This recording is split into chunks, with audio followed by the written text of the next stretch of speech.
Hello there, Cancer sign. Welcome to your monthly reading. So, Cancer, this reading is for the month of June. Love reading for Cancer, Sun, Moon, Rising, Venus.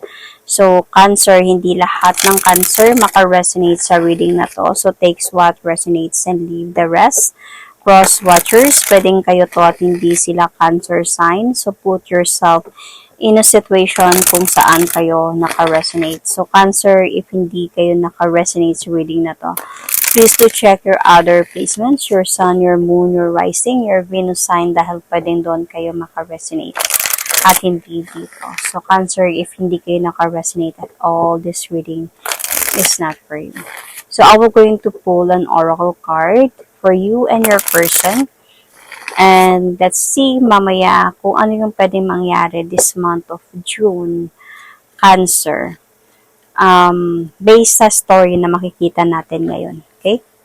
So, your reading, your situation, Cancer.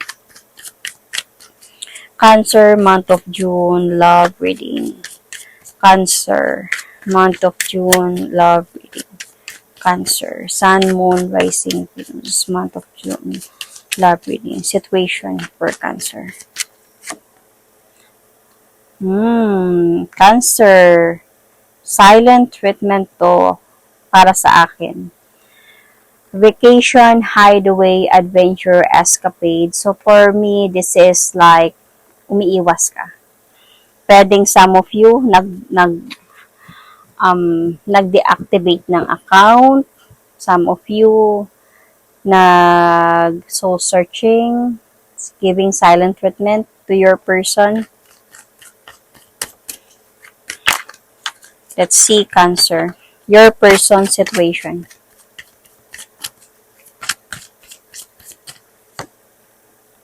Negotiator. Breaking. Cancer, this person is trying to connect with you.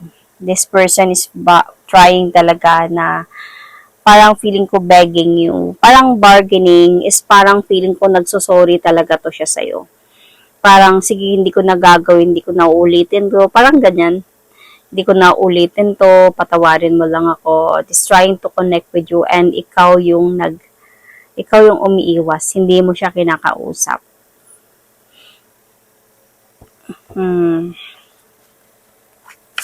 What is happening right now, Cancer? Tignan natin.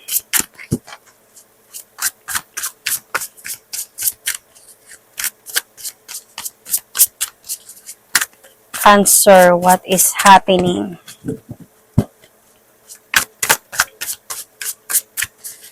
Right now. Sakit ng lalamunan ko.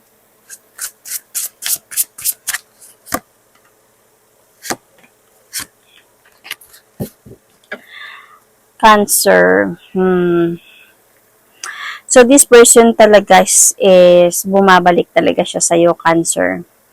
I think, ini-explain niya yung mga nangyari, yung mga dapat niyang i-explain dahil gusto niya ngang matuldukan na to at mag-ayos na kayong dalawa.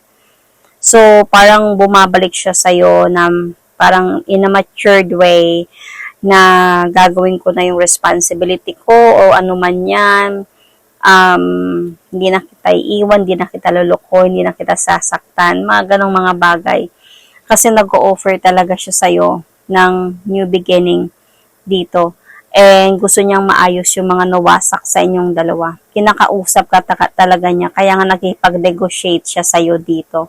I think one of the reason here is nahihirapan siya nung nawala ka. Pero titingnan pa rin natin why. So, bakit siya bumabalik sa'yo ngayon? Bakit siya nagbe-beg not for you to come back?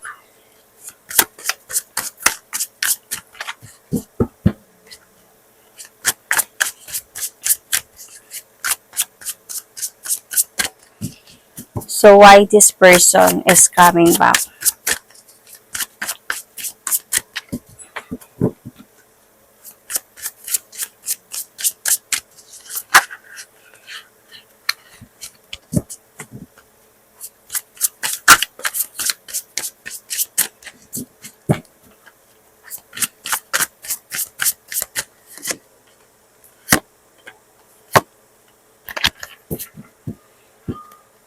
I think nung time na naghiwalay kayo dalawa, Cancer, hindi naman siya bumitaw eh. Nag-hold on pa din talaga siya sa relationship ninyo. And feeling ko, Cancer, nahirapan. Sobra din siyang nasaktan sa nangyari. So, dahilan kung bakit siya bumalik. Parang as a point na idea niya to eh. Nag-gather siya ng idea dito about this. And decidido din talaga siya na bumalik sa'yo. Nahirapan talaga siya nung nawala ka. And parang feeling ko hindi siya nakakatulog sa gabi. Thinking about you dahil naniniwala siya na nagmamahalan pa rin talaga kayong dalawa. So, parang willing siya to take that leap of faith, whether you accept him or not, that he wanted a new beginning with you talaga. Kasi, para sa kanya, mahal ka talaga niya. And naniniwala siya sa pagmamahalan ninyong dalawa. Siguro madami na din kayong pinagdaanan nitong person na to, Cancer. And alam niya din talaga na nasaktan ka niya. So, parang para sa kanya, ayusin ko to. Kaya nga, tutuldukan ko yung mga dapat tuldukan at ayusin ko yung sa amin. Parang ganun. So, ano yung nararamdaman niya para sa'yo aside from this? Aside sa mahal ka niya. Ano pa yung nararamdaman niya para sa'yo?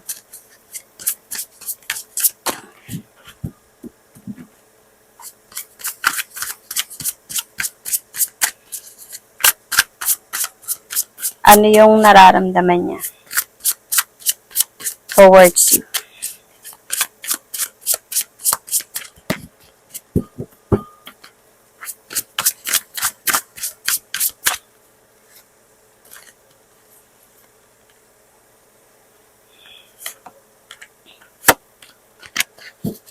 So, Cancer, love ka talaga nito.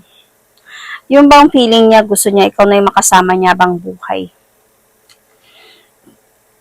Honestly, Cancer, nakakaramdam siya dito na parang naiipit siya. Might be as a point na hindi siya makagalaw dahil sa may feeling siya of parang hindi siya nakakaramdam ng freedom. Feeling ko dahil nga sa hindi niya pa alam kung anong magiging reaction mo, hindi niya pa alam kung ano yung magiging sagot mo kung sakaling babalik siya sa'yo. Hindi niya pa alam kung tatanggapin mo ba siya kasi hindi mo naman siya kinakausap eh. Tinatry ka niyang i-reach out. Pero hindi mo siya sinasagot or ini-ignore mo siya. Or kung nagme-message siya sa'yo is either sinisin mo lang or you don't even seen sa mga messages niya. So, dito siya sa point na naiipit siya. Parang feeling niya, siya makagalaw kung anong gagawin niya. Magpupursue na ba siya na to do something para sa relationship ninyo? Or mag-standby muna siya and titingnan niya muna kung ano yung mga dapat niyang gawin, ano yung mga pwede niyang gawin dito. Pero nagpaplano naman talaga siya dito eh. Nagpaplano siya kung ano yung mga kailangan niyang gawin na. Kumaga, feeling ko nag-aantay lang talaga to siya for the right timing or a sign from you. Parang ganun. And yun yung nararamdaman niya talaga dito na parang hindi siya makagalaw dahil hindi niya pa alam kung anong step ano yung first step na gagawin niya. Parang ganun. So, Cancer, and sa mga treatment mo sa kanya, nasasaktan siya. Nasasaktan niya siya. Lalo siyang nakakaramdam ng parang dahan-dahan na kayong nawawasak talaga. But, magkukontinue pa din talaga siya na kausapin ka, actually.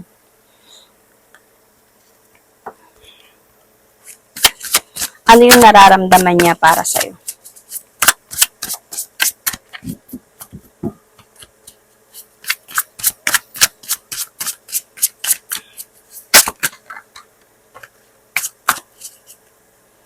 I mean, ano yung nararamdaman mo para sa kanya? Yun pala. Ano yung nararamdaman mo for this person?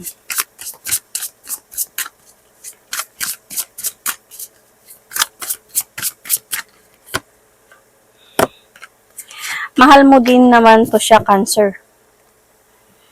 Nangarap ka din talaga na magkaroon kayo ng successful relationship, mabuo kayo, or something na magkakaroon kayo ng real commitment talaga. So, nangarap ka din talaga dito. And, as a point na itong silent treatment na binibigay mo sa person na to, hindi mo pagkakausap, desidido ka dito. I mean, decision mo to. I think para to let this person learn his or her mistakes or lessons. But then may plano ka pa din. Nag-o-observe ka lang talaga, Pisces. Pisces. Why did I say Pisces? Baka may Pisces sign ka sa placement mo. So, parang you are just observing here, Cancer.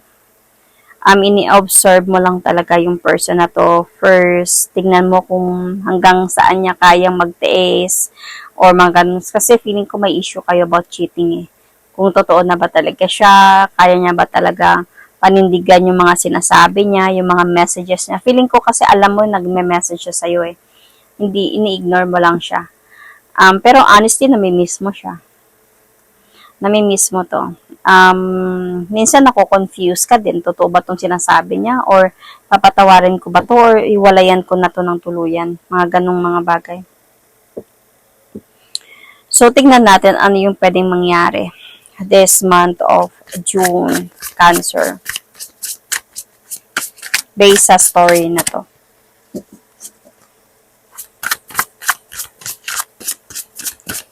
Ano yung pwedeng mangyari this month of June?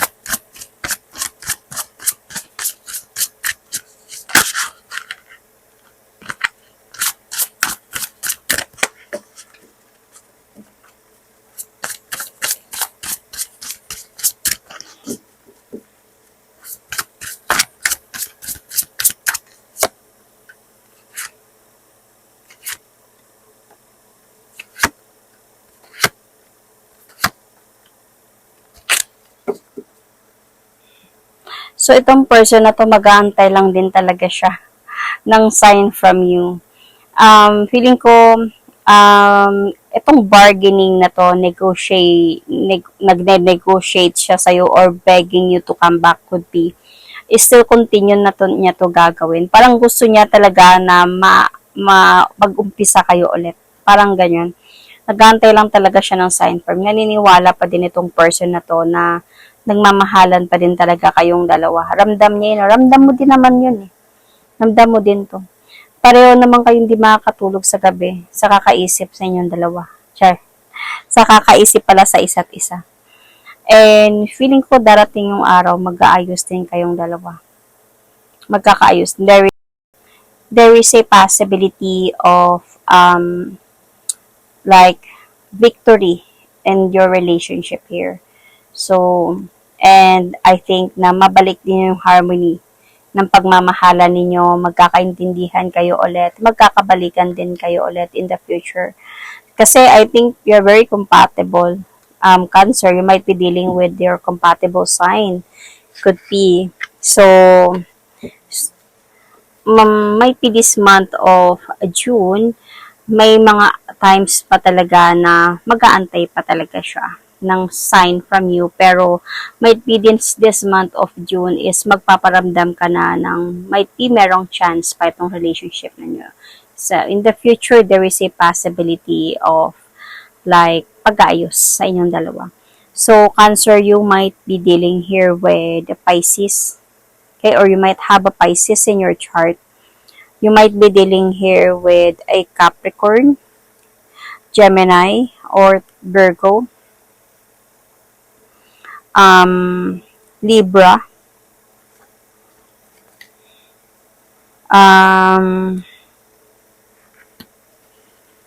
let's see more, ano to, Libra, Cancer, Scorpio, Pisces, Sagittarius, yon, more on, Sun, Moon, Rising, Venus. So, Cancer, this is my reading for you. Love reading for the month of June. Thank you and God bless.